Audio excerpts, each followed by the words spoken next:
This past weekend, the eviction moratorium that had been put in place by the Centers for Disease Control and Prevention expired, leaving millions of Americans at risk of being evicted from their homes in the middle of a deadly global pandemic.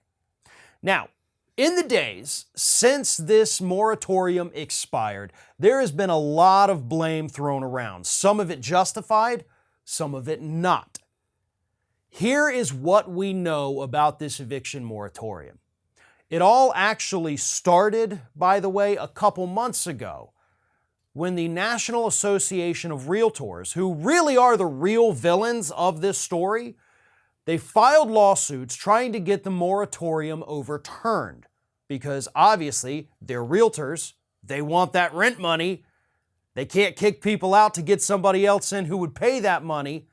So they filed a lawsuit saying this is unconstitutional, CDC does not have the authority to do this, and then in early July, the United States Supreme Court, in a 5-4 decision, agreed with them. But they decided, you know what though, we're going to leave the moratorium in place because it expires in just a couple weeks.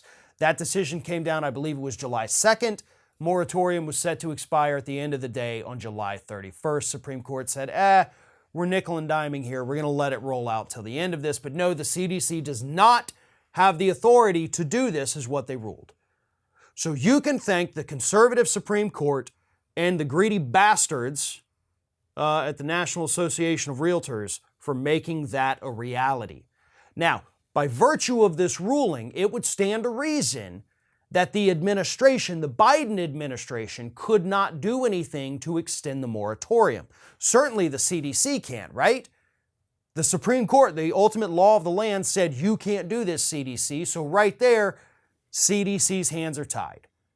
There seems to be some kind of differing legal opinions on whether or not that's true, but based on what I've read, I do believe the CDC's hands are tied in this particular matter, so I do not fault them for letting it expire.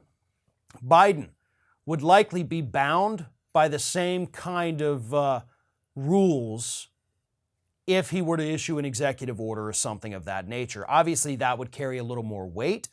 You know, you kind of muddy the waters a little there, but we also have to imagine at that point, realtor associations would once again come back, appeal it right to the Supreme Court, try to get it struck down. The only way we could have done this in a foolproof manner would have been if Congress had passed a law basically reinstituting, expanding, extending the eviction moratorium.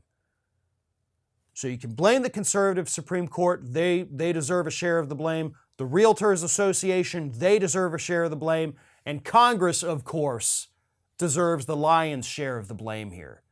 Because yes, Congress could have done something. They could have passed legislation.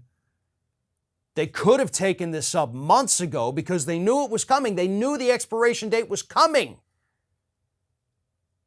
But of course, months ago, pandemic didn't seem as bad.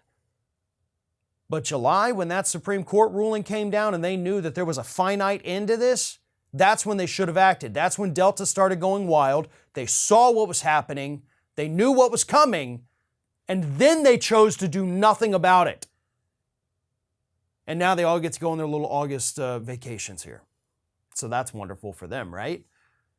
Millions of people could be out on the streets. So not only are we still dealing with a global pandemic that's getting worse here in the United States, we're going to be dealing with a massive, potentially homeless population that's going to overwhelm shelters, leave people out on the streets in the middle of a summer heat wave, a heat dome, like we had earlier this summer, massive extreme weather events that could easily kill individuals. We're going to toss them out into that. Also, the Realtors Association can make a little more money, right?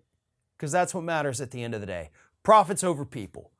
That's what it always is here in the United States. Profits over people. It's sick, it's disgusting, but that's the way the system is designed.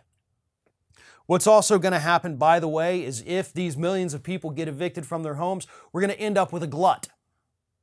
A glut of available properties with not enough human beings around to rent them out. So we could potentially, as a result of this, see many housing market crashes across the country, which is ultimately going to come back and bite the ass of the people at the Realtors Association, so good. But folks, this is not just about millions of people losing their place to live.